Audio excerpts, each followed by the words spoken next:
Wow. Wow. Yeah. You all made it. Look at you. All of you made it this morning. I don't know how you did it. I just want to say thank you for having me. This is incredible to be with you today. And I just also, thank you so much to President Bernhardt and the Board of Trustees and faculty members. And I will, repeat what's been said. Happy Mother's Day.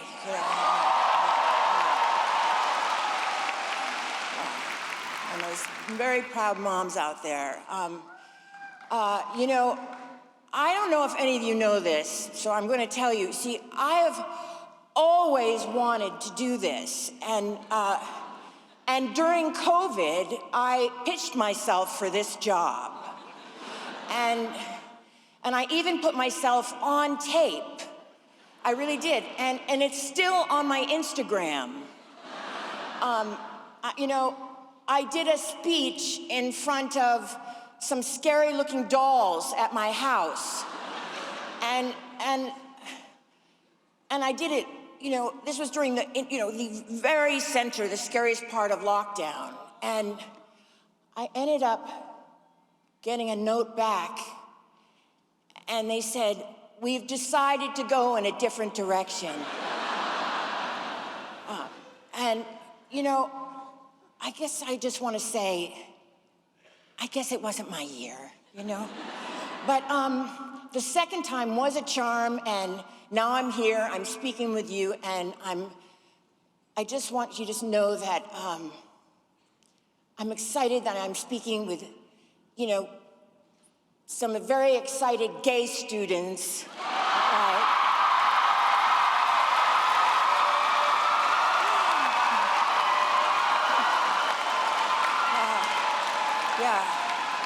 Some less excited hetero students, and hopefully some very eligible widowers.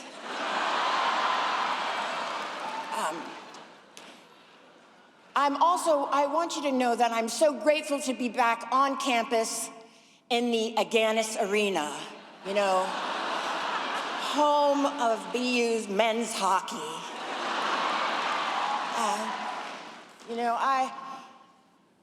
I gotta tell you, and I hope this isn't oversharing, but the faint smell of stale beer and even staler hockey pads is kind of doing something for me. I want you all to know that I grew up just 40 miles down the road in Norwell, Massachusetts. I did, and if you had told the kids that I grew up with that I would once, one day, I would have this opportunity like this, they would have laughed in your face. And I'm being honest, and to be fair, I kind of get it, because I was a very, very strange kid. And I guess you had to be there, but I was really kind of odd, and I promise you my parents will vouch for me. And to all the parents and caregivers in the audience that are worried about their kids succeeding, I just want to say, don't. And I say that because when I was in the first grade, the last day of school was called Field Day, and Field Day was a really big deal. It was when grades 1 through 6 competed all together at Osborne Elementary, and my teacher took our class out to the obstacle course, and before we ran it, she just wanted us to know what we had to do, and she walked us all through the pointing out everything. You have to go through the tires, you have to go under a log, you have to jump over this, you have to swing on the ropes, and then you have this last sprint to the end. And that's when you finish, you cross the finish line. And when the gun went off, I ran like hell. I did, and I was running alongside Kathy Merritt, the fastest girl in school, and I crossed the finish line ahead of her, and I was so elated that I had won. And, you know, to me, it just meant that I was going to get the blue ribbon. And then the teacher came up to me and told me that I didn't win the blue ribbon because I was disqualified. And it turns out I had skipped all of the obstacles. I just ran along the outside, you know? And it was just incredibly traumatizing because, you know, I don't even know if the whole school started to shame me about this. And, you know, I mean, this was like 15 years ago, so it feels like yesterday. You know? But, you know, I carried a lot of shame with that obstacle course debacle, and it was mostly, it was my classmates. You know, they teased me for so many years about it, and you know, they had pretty thick, like, Boston accents, you know, which made it sound so much meaner, you know? Like they were saying stuff like, "Good going, Jennifer, you friggin' idiot." And, "Who taught you directions? Amelia Earhart?"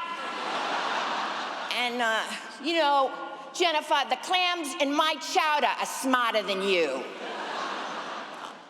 You know, "Go Sox!" But you have to understand that I became completely paranoid as a little girl, and that I didn't understand. It was completely clear that I didn't understand what was going on, and I kind of didn't. You know, I was unaware, and you know, I realized I was going to go the rest of my life as a joke, and I was so uncomfortable with myself. You know, I began to completely live in my head, and from that moment on, and you know, even as a child, you know, who was scared, I just couldn't comprehend the world somehow, and somehow I made the decision in this moment, and I remember it well, that you just have to have insane expectations and believe they're going to come true. And yeah.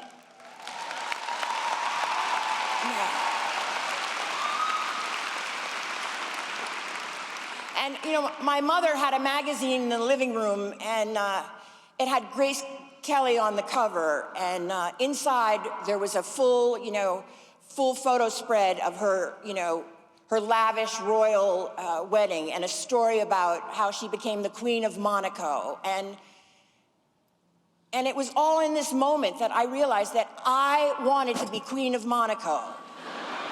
And I genuinely, I'm not kidding, I convinced myself that I had a chance at it. And I almost hypnotized myself into an impossible life. I planted the seed, something, you know, so far beyond that, you know, something realistic, you know, in my brain. And I expected something great would really happen to me. And in retrospect, it was the one and only thing I really had going for me. And, you know, I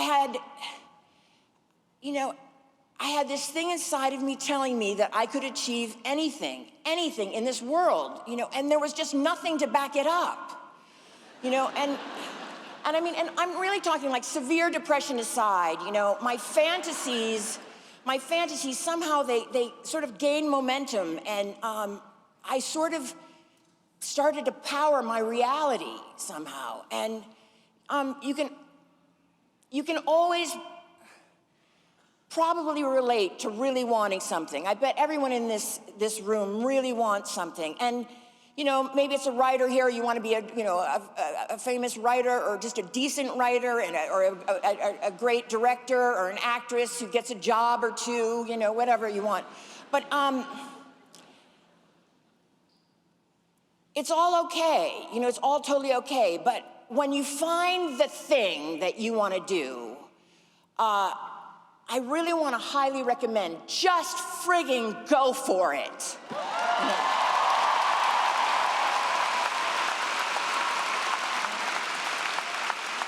I mean, you really have to psych yourself up into believing absurd possibilities, and you have to believe that they are not absurd.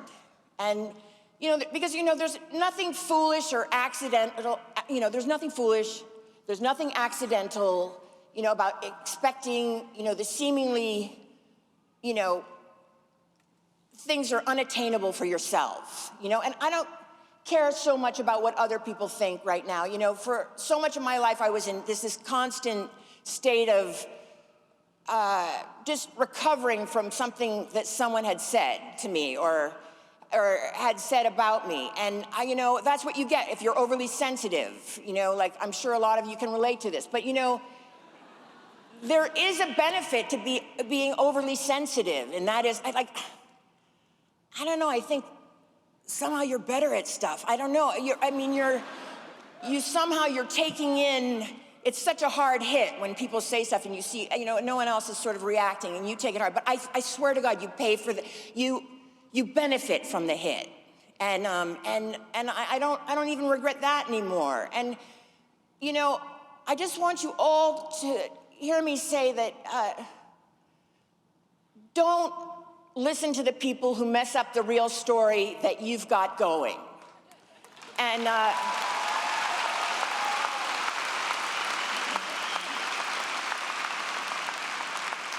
because Emerson has ignited these seemingly unattainable possibilities for you that now can be your reality. And it is your ability to convince yourself you really can make it, because you really have to be your own champion. And so this is my advice. And that really was my advice, the main part of my advice. But I do have one last little confession to make. And that was that, the story I told you about the obstacle course, it was just a metaphor. No, I'm joking. No. Wait, but before you turn to me, I want you to know, it really did happen. It really did. And it was super traumatizing, and but I've somehow lived through it, and I brought it up to all of you today, not to rehash old wounds or anything, but rather so I could tell you that, it really doesn't matter what anyone thinks or says. When it comes to the obstacle course of your life, you have to find your own path.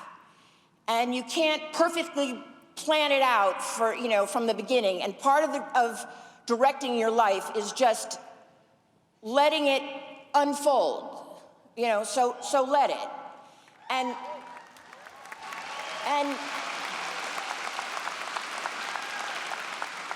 And personally, the best thing that happened to me is that it didn't happen to me for a very long time. And it didn't happen, it just didn't happen early on. And I think that is what kept me going with my unrealistic belief in myself and what was possible. And despite all of the hideous rejection, it just went on. I got turned down. Like, I would go in for an audition where my only line was to get in an elevator and just saying, going up. And they didn't want me, But Yeah, it's the incredible belief in yourself. And it's even easy, rejection, I say, take the rejection, you can handle it. But, and it looks like it's easy for me to say that now, but it was really hard, I have to say, it was. And it still is hard, it really is. I mean, like I told you before, it took me, 2 tries to even get this gig, And that's okay. And, it's okay to be sensitive and feel things. I just want to say, feel things profoundly. And you're so young, and you really can handle it. And I promise you. And I mean, you may be leaving Emerson, but you are not leaving one another. And I know we're living in very scary times, and I just want to say, hold on to each other. And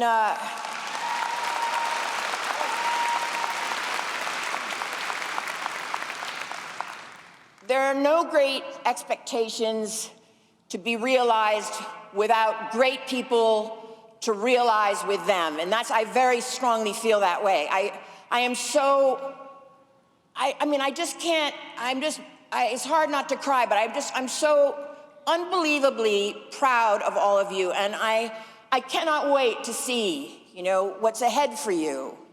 And lastly, I just want to say, you have my permission to relax for a while now because you've earned it. And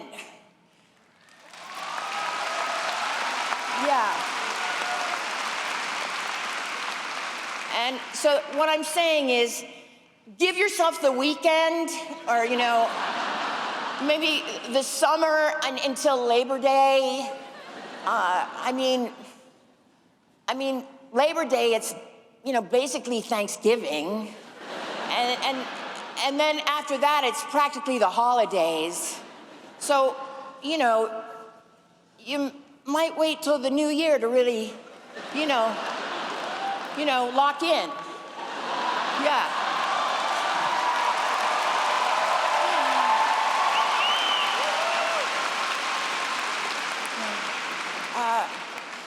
The pure wins in life really call for celebration, and this today, for all of you, is a pure win. And I want to encourage you to stand up for what you believe in and for what Emerson stands for. And now I really just want to say to the great class of 2025, congratulations. And as Elle Woods, my co-partner in crime, would say, we did it. Yeah.